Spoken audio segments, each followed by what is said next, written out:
Miami Dolphin fans, if you're looking for more content around your favorite team, 100% free, what I want you to do is go ahead and subscribe below. Let's get this channel to 14,000 subscribers. We only need 269 more, which is like kind of nice. What would be really nice? 14,000 subs. So before I get into today's episode, where I break down the top 10 players the Dolphins could pick at 18, go ahead and subscribe. Number 10 is Christian Barmore, and I'm going to be ranking these players from 10, and I'm going to work my way all the way down to number 1. I also rank these players based on overall need for the team and overall talent and fit. Barmore is my top defensive tackle in this year's draft. I think he would be a very good Devon Godchaux type of replacement. He finally broke out over the last few games for the Crimson Tide, and at 6'5", 310 pounds, this dude is phenomenal in terms of really being able to shed blockers, get off the ball, and get after the quarterback. 37 tackles last year, 9.5 tackles for loss, 8 sacks, 3 forced fumbles. He would be a great player here for Miami, especially on that interior defensive line. So the whole reason why I made this video is simple. I'm trying to figure out who the Dolphins are going to pick at number 18. So obviously I gave you my first guy on the list as a reminder. I made a video about some players that they could pick at number 6. None of those players whatsoever going to be on this video. So go down below, comment, who's Miami going to take at number 18? Let's go to the defensive side of the football. Kwity Paye, edge rusher from Michigan, a very gifted athlete, which nobody is ever going to dispute when it comes to Kwity. He generated a lot of pressures this year also. My concern is this: pressures are good. I want a lot more sacks. And when you watch Kwity Paye, you're waiting for him to take that next step because he has all the intangibles. He has everything you're looking for in terms of size, speed, and just really when you're trying to build an edge rusher.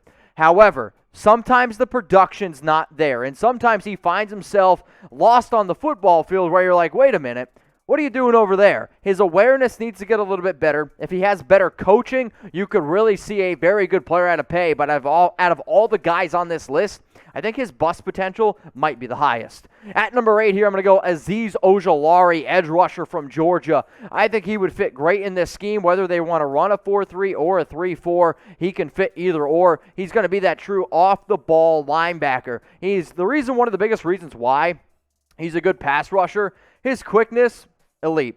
His effort is good, but also his body control. This doesn't get talked about nearly enough. Like, you want to know why some of the best players are able to get after the quarterback? It's body control. Because when Von Miller comes off the edge, the dude's basically running like this, like sideways. Like, how is he can do that? That's what Azeez is able to do. And if he can improve his technique in terms of, like, really being able to, like, rip into the inside, he could truly be an elite player. Now, at 6'3", 240 pounds, he's got really good experience playing in the SEC. And when I see some of the needs here by the Dolphins, it's not one of the biggest needs, but Azeez to me is a player that I saw as like a round 2 talent and keeps working his way up on the board. He might be a number 15 player overall on my big board when it's all said and done, and he's number 8 in terms of players the Dolphins should pick at number 18. Now, if you're looking for the number 1 coverage around the NFL draft on YouTube, it's simple. It's here at Chat Sports. Now, this channel is made possible because, guess what? Our parent channel is called Chat Sports. So if you want to go ahead and get the best draft coverage, it's at the link below, youtube.com/chatsportstv. We're going to be live for the entire NFL draft. Every single pick. We're live literally for like, dude, it's like 45 hours. It's absolutely insane. We had over 60,000 people watching one time last year. It'll get over 1 million views. It's the most insane show that we do here at Chat Sports. So if you want that type of draft coverage, go ahead and subscribe. Again, the link is below, youtube.com/chatsportstv. We're going to stick here in Miami. Jaelen Phillips, edge rusher, who had a phenomenal pro day, which is one of the biggest reasons why his draft stock continues to go up and up. A freak athlete that just got better at the end of 2020, and that's what I want. I don't want somebody that's good the first few weeks of college football. I want somebody who's dominant at the end of the year.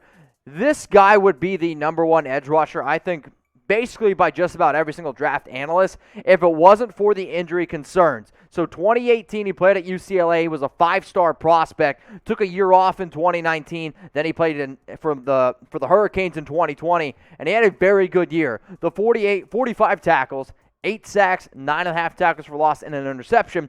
His teammate Gregory Rousseau decided to opt out, which is really going to hurt his stock. and Phillips decided to go ahead and play, and I thought he played very well. 6'5", 266 pounds. He would fit great in just about every single defensive scheme. Let's go to the offensive side of the football here. Probably a bigger need for Miami is the offensive tackle position, more or less the right tackle. A dominant run blocker who also is pretty solid against pass blocking. He can be good now, but for all you Dolphin fans out there, if you could take a player like Teven Jenkins, you're like, okay, he could start right now, and he's going to be an average tackle. That's what you're going to get. But if you're patient and you really work with him, and he continues to be able to work with the coaching staff, I think he could be one of the better right tackles in the National Football League. And really when it comes down to, he's a hard-working dude, and at 6'6", 320 pounds, I know his picture might not look at it. Producer Jeremy and I, we were laughing. He's one of the toughest dudes in the draft. Like, when you watch his tape, he's not the type of offensive lineman that just pushes you down and keeps going. He's the type of dude that's going to push you down on the ground. He's then going to teabag you, and he might do it once or twice. That's the type of player that Teven Jenkins is. Let's go to number 5 here on my list. Christian Darrisaw, offensive tackle from Virginia Tech. Had a massive breakout season in 2020. Allowed just 6 pressures. Played mainly left tackle, but he's also athletic enough, and realistically, when you look at his technique, like, he might not be as athletically gifted as Teven Jenkins, but his technique is a lot more crisp, which is why I'm confident that he could also play at the right tackle position. Now, when you look at Tua, you're like, okay, I want somebody who is technically sound because that's going to be able to protect his blind side. And at 6'5", 311 pounds, he's got long arms, he's a very good player, and 34 starts at Virginia Tech. He is my number 5 player that I think the Dolphins should go out and get at pick number 18. So I'm just curious here, like, what is your best draft day memory? Like, what's, like, the craziest thing that happened on draft day that, like, any single time the NFL draft comes around, you think about it? I don't know if it's what really impacted me, but I'll never forget the first draft I ever covered here at Chat Sports back in 2018. The Seahawks took Rashard Penny, and I really thought that my co-host Tom literally took a shit. Like, he was so surprised that it happened. His face, that's like literally his Twitter bio. Go check it out at What Going Downy. When that happened, we were so shocked around the office. So what I want you to do is go down in the comments. Let me know, what is your best draft day memory?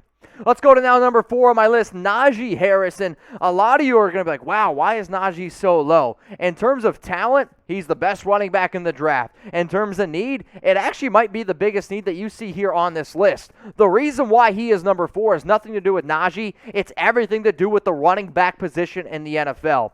I don't really know if it's that important of a position. Like, if I could get a Travis Etienne at 36, a Javonte Williams at 50, maybe a Kenneth Gainwell a little bit later on, that might be overall better value. But if you want a true bell cow running back, if you want somebody that's the closest thing to Derrick Henry, that's what you're going to get here in Najee Harris. He's got the numbers on the ground, but the reason why I'm a little bit okay now with putting him in round 1, he improved as a pass catcher. 43 catches last season. He had 4 receiving touchdowns, 7 receiving touchdowns the year before that. But, I mean, he had 30 total touchdowns. I understand he played at Alabama. They got a great offensive line, this and that, a lot of talent around him. You don't put up 30 touchdowns unless you are a legit player. He is a great athlete, a great running back, and the fact that he was able to get better in the passing game is a big reason why he's number 4 here on my list. But what do y'all think about this? Najee Harris at 18. When I go through and I look at a lot of the mock drafts, and heck, the latest mock that I personally did for the Dolphins, I took Harris at 18. It fills a major, major need. But it also kills me inside to say that I'm taking a running back in round 1. But what do you think here? Harris at 18, D for draft, or go down in the comments section and type P for pass.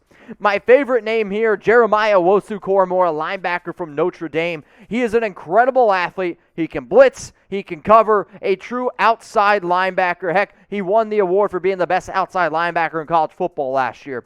Great sideline-to-sideline speed. His awareness is very elite. And some of you are going to sit here and say, why is your NFL comp from Derwin James? It has more to do with his ability to cover and really do multiple things on the defensive side of the football. I get that he's listed as a linebacker, but more coaches in today's NFL, they want a guy that's versatile. That's exactly what you're going to get here in Joke. 6'2", 216 pounds, the size, the build, the athletic traits, it reminds me of Derwin James. I'm not saying he's going to play safety. I'm saying you could line him up at linebacker, and he's also going to be able to cover the running back position, cover down the seam of the tight ends, which is something that Miami, I think at times really needed, because You know X, and you know Byron Jones got it locked down on the outside. He could also really help the growth of a young player like Noah Igbenogany.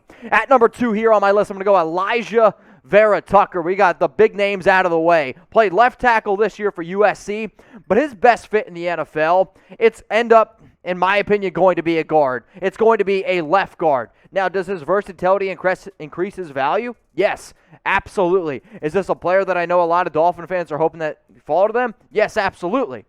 But I don't know if he ends up falling to 18 due to that versatility. And when you look at a lot of the holes that this Miami team has, if you can plug and play Vera-Tucker at multiple different spots on the offensive line and then let some of those other depth players play the role that they might have to play, like, that allows you to be a lot better. And I know we talk about protecting Tua. I know we talk a lot about this and that.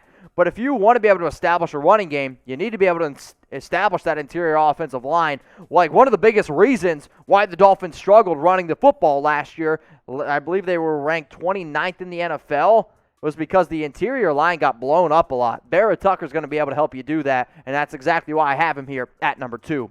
The number 1 player on my list, it's Micah Parsons, linebacker out of Penn State. Brian Flores absolutely loves this dude, and out of all the guys that you saw on this list, I don't know if he's going to be there at 18, but if he is, this is going to be the player that the Miami Dolphins end up going with. Why? He's arguably the most talented defensive prospect in this year's class. If it wasn't for some off-the-field potential issues, I think he'd get picked a lot higher, but he reminds me in terms of a skill set, I know some people are going to call me crazy for this, Khalil Mack. He's not as good as Mack. He's not as athletic as Khalil Mack, but he is more of a true middle linebacker, but if you also use him as an edge rusher, you're going to get a lot more out of what you're looking for here. So 6'3", 245-pounder from Harrisburg, PA, didn't play in 2020, but in 2019, over 100 tackles. And he always shows the ability to really be able to get after the quarterback. And again, the main reason why he's number 1, I know for a fact Brian Flores really wants this guy. So we're going to go through this one more time here. The top draft targets at pick number 18. If you're wondering, hey, what about some picks at number 6? Don't worry, I also made a video around some players that they could pick at number 6 as well. But I'll continue to go through this. Go down in the comments section. Let me know, who will Miami draft at pick number 18? If you disagree with my list, you can always hit me up on Twitter. I'm at Mitchell Renz 365. I'm also there on Instagram. But go down in the comments and let me know.